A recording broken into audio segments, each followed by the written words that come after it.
Hi, welcome to episode 5 of the Connectome podcast. Now, at the end of the last podcast, I said that this time we were going to be talking about models of consciousness and theories about how it's structured, and that is coming up. But today, I got the opportunity to talk with one of my personal favorite neuroscientists who's working today, David Eagleman, who you might have heard of from his book Incognito, The Secret Lives of the Brain, which is one of the books that originally got me interested in neuroscience. If you haven't read this book, I highly recommend going out and picking it up. It's basically about thresholds between consciousness and subconsciousness, and why certain experiences enter our conscious awareness, others don't, and how a lot of the time our conscious awareness is probably flickering on and off and we don't even notice this. So anyway, Incognito, The Secret Lives of the Brain. It's a very easy read, but also really meaty and thought-provoking, and I highly recommend it. And if you run a YouTube search on his name, you'll see that he's given lots of talks and interviews on all these kinds of topics. Consciousness, synesthesia, the senses, just all the kinds of stuff that we love to talk about here at the Connectome. So I highly recommend checking those out too. But today we've got Dr. Eagleman on the podcast to talk about a study that he just published on how our brains represent ordinal series. Those are very familiar lists of words like days of the week, months of the year, basically any series of words that is so overlearned that we can recite it without even thinking about what the words mean. And so in this new study, Dr. Eagleman thinks he's found some ways in which our brains encode words in ordinal sequences very differently from how they encode other kinds of words. And I'll let him take it from here. Hi, Dr. Eagleman. Hi, Ben. I've been a fan of your work ever since I read Incognito, and this new study I think is really interesting. I just wanted to ask you a couple questions about it and kind of get you to fill in some of the gaps for me. Okay, sounds good. All right, so you talk about a really interesting idea in this paper, which is essentially that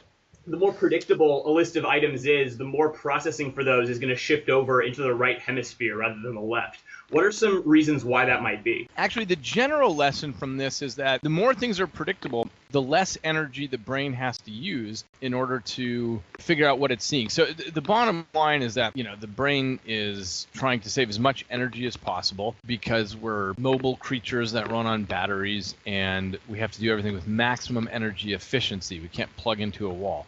Right. And so what the brain is constantly trying to do is guess ahead at what's coming next. And if it can do so, it does so very efficiently. Mm-hmm.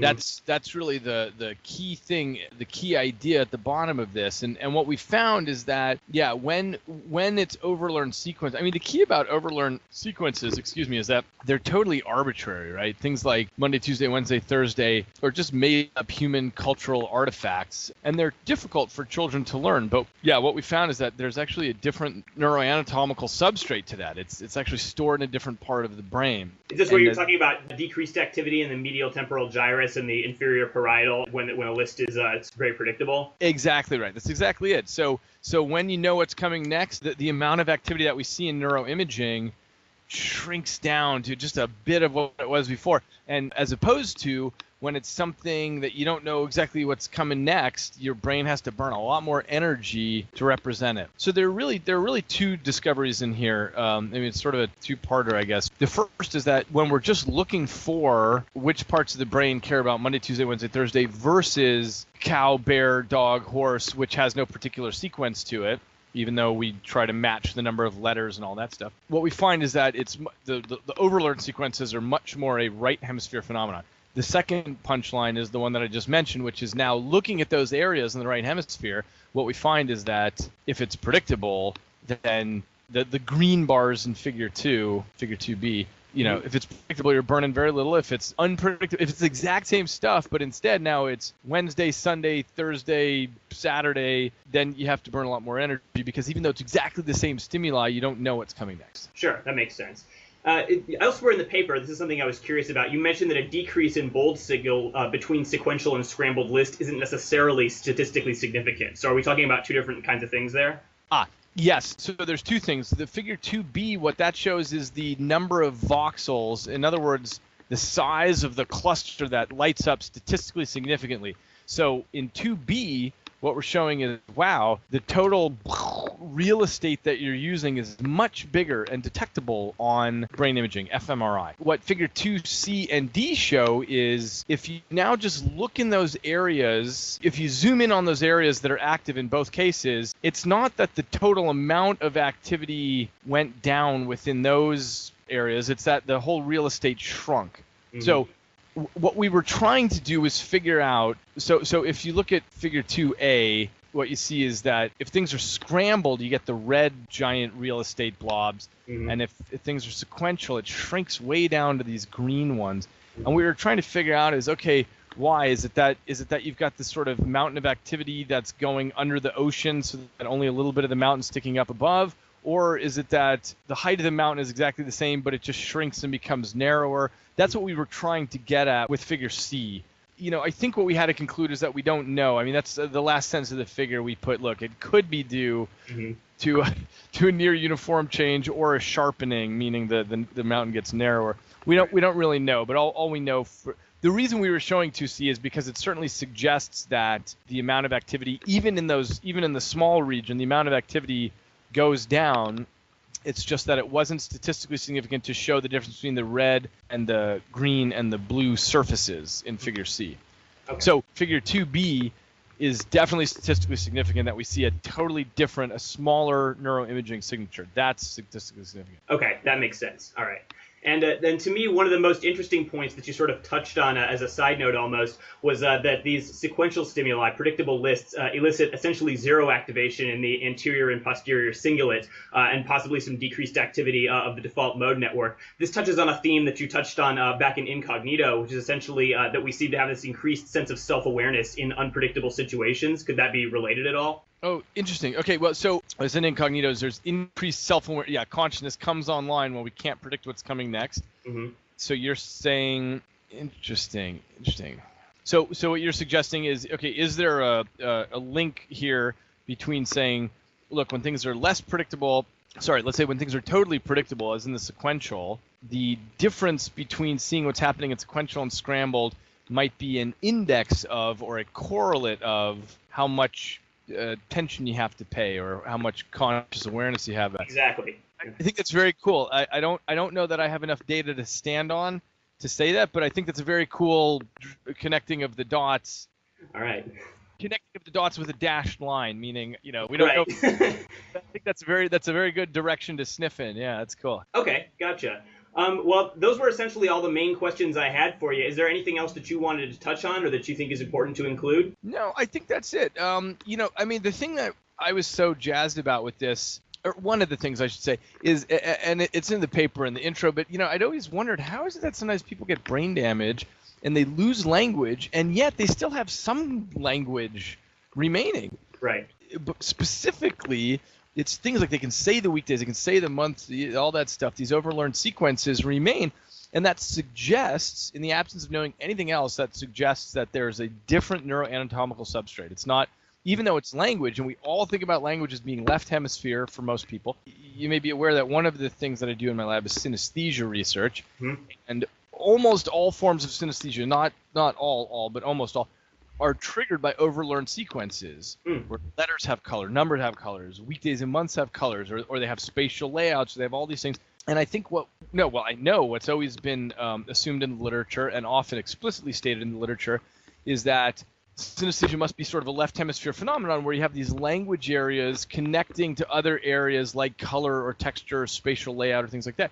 And what this suggests very strongly is that, in fact, synesthesia is really a right hemisphere phenomenon. It's just that whole part of it was unexpected to me to find these linguistic issues on the other side of the brain. Yeah, that's interesting. It almost implies that there's something about these very predictable lists that almost moves beyond their semantic significance. And you mentioned that there may be there's some phenomenon of that they're associated with localization, or certainly in synesthesics with colors and with other sensory perceptions. So it's almost like there's something more than just strictly semantic processing going on here. Yeah, that's right. And I'll tell you, actually, wait, I can do this while we're both on Skype. I can just send you a link to a paper. If you click that link, by the way, don't you just love the 21st century? I know, it's amazing. Right. Okay, so if you click that link and you go all the way down to the very last figure, what happens is the very last figure where it shows sort of a head. Yeah. And the red is the area that we just published in the paper you just read. And the blue area in this figure here is areas involved in spatial layout, like objects and how objects have three-dimensional form and so on. And so the suggestion that I made in this paper is that it's a right hemisphere phenomenon where it just so happens that these overlearned sequence areas are right next to the areas involved in objecthood. Mm-hmm. And it also, the red area there in that picture is also right next to the areas for color. People have long suspected with synesthesia that it has to do with areas that are next door neighbors that are sort of bleeding into each other.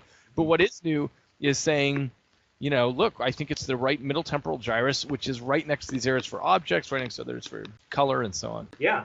That's really fascinating. It's just interesting how we have this sort of weird redundancies almost of representation. We have like the same information sort of represented or associated with different areas, and it's like this kind of explains why maybe people who like you mentioned in the paper who are suffering from dementia, if they have multiple ways of associating or getting to this information neurologically, that they're more likely to be able to remember it. So yeah, it's just really cool. Yeah. That's cool. I mean, one of the mysteries I think in neuroscience is how we ever keep these things separate. So, for example, with synesthesia, we can look at synesthesia as being something really odd, but it opens up a question to me that I don't know the answer to. I've been thinking about it for a long time. It's just, to the brain, which is trapped in silence and darkness, all it's getting are spikes. It's just getting electrical signals from the outside world. It doesn't know what's coming from what. A smell turns into electrical activity in your brain, just action potentials along data cables. Sound turns into action potentials along data cables. Sight turns into that. And the question is, why does smell have such a different qualia than vision? I mean, to the brain, it's just spikes. So I think one of the things for me that synesthesia opens up is this an inroad into this question of, all right, how do the qualia ever get separated in normal brains, and why in some brains are these qualia smushed together? It's a deep question. I don't know the answer to it at all. Yeah, it really gets at some of the things that fascinate me the most, too, like what David Chalmers called the hard problem of consciousness. Essentially, what is it about certain aspects of neurological phenomena that make them associated with our conscious experience, and questions like that. I mean, yeah, it's really fascinating questions, and I have no idea how to even begin researching that stuff. That I know how to begin researching it. And so one of the things we're doing now is working on issues of sensory addition. So can you add a sense? So, eyeballs and ears and fingertips, all these stuff, we're used to it. But the way I think about it nowadays is they're just plug and play peripheral devices that you, and then you could have any other sort of things that you're plugging in. And so that's what we're working on now, is figuring out if we put in other sorts of totally weird data signals into the brain.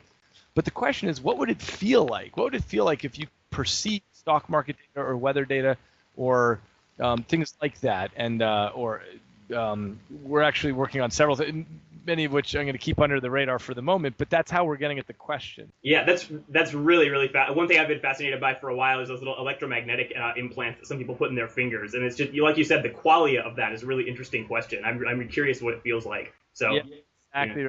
Exactly right. Well, cool. Thank you so much, David. I really appreciate you taking the time to chat with me. Oh, sure. No problem. Awesome. Thank you so much, David. It was great talking to you. Wow. Well, I don't know about you guys, but a lot for me to ponder there. Dr. David Eagleman, folks, author of Incognito, The Secret Lives of the Brain. And if you Google his name, you'll find lots of other cool papers and talks that he's given. And I know I'm lavishing praise on this guy, but really everything I've ever read or watched of his is just fascinating to me.